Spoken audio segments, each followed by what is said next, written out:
Hola amiga, amiga! Welcome back! Ayan, nagbabalik na naman mag-vlog ang mega nyo. So sa araw na yan, 2 weeks ago na po ito, alam nyo na tinatamad tayong mag-record. So ayan, pinilit ko po yung sarili ko mag-drive dahil nga matagal-tagal na rin akong hindi nakapag-drive. Yung self-confidence ko ay nawawala na. Kaya ayan, dapat ako talagang mag-drive sa araw na ito. 110 km/h po yung driving dito sa highway ng Australia. Kaya nanginginig po tayo lalo na pag may mga truck kang katabi. So ayan, I survived. Nakapag-drive ako ng 1 hour pang galing ng New South Wales papuntang Gold Coast Surfers Paradise.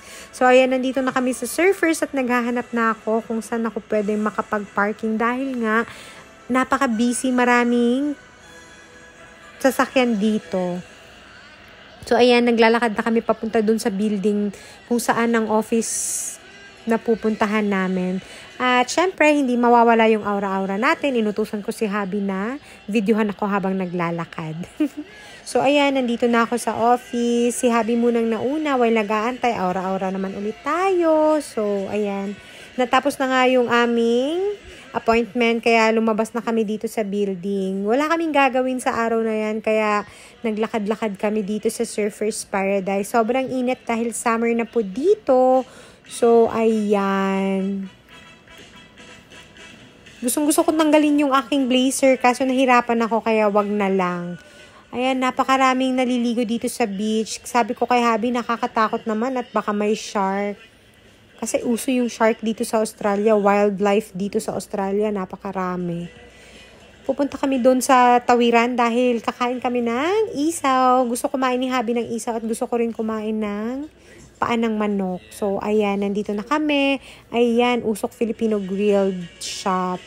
Ayan, medyo busy sila konti. So, nag-order na ako ng taho at si Habi gusto niya raw kumain ng tapsilog at bumili ako ng taho.